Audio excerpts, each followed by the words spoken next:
This is Ryan with GameRoomSolutions.com, and today I'm going to show you guys how to wire up a switch socket.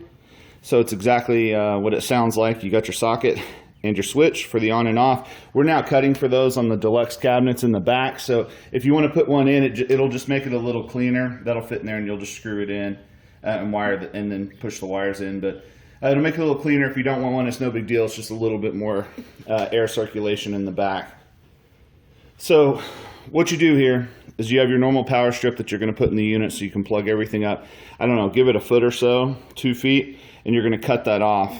And when you do, it's essentially going to give you a positive, a negative, and a ground, or a neutral.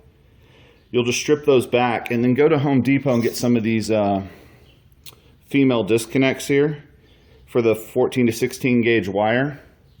And make sure that you get the ones that have the plastic cap around it, so that way you don't have any exposed metal.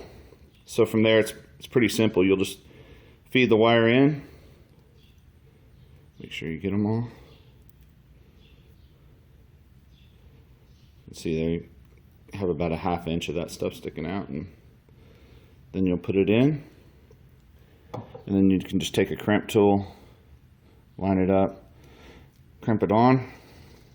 Make sure you got a good connection, so you can see there. And again, that'll just slide right on the socket itself. So to wire this thing, it's a little more complicated than you think it would be.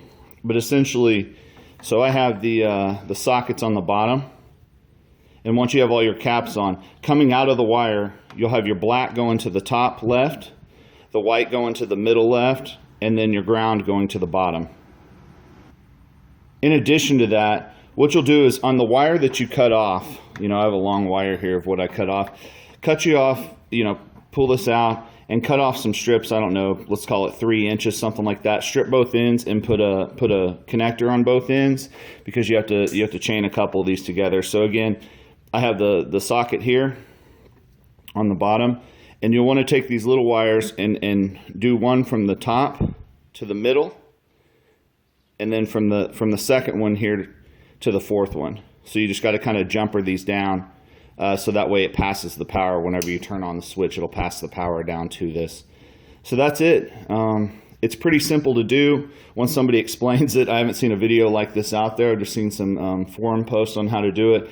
So again, you come out of here, you got your black, white, green on the left hand side, and then on the right hand side you're just going to jumper. Basically, if there's 4 connections here, 1 to 3 and 2 to 4. And when you do that, you'll put this in the unit first, and then you'll just push these in from the back side. This is hinged or whatever, from the back side in there.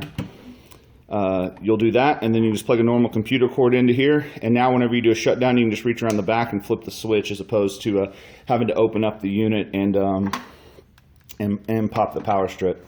So make sure and like the video. Visit GameRoomSolutions.com. Thanks. Yeah.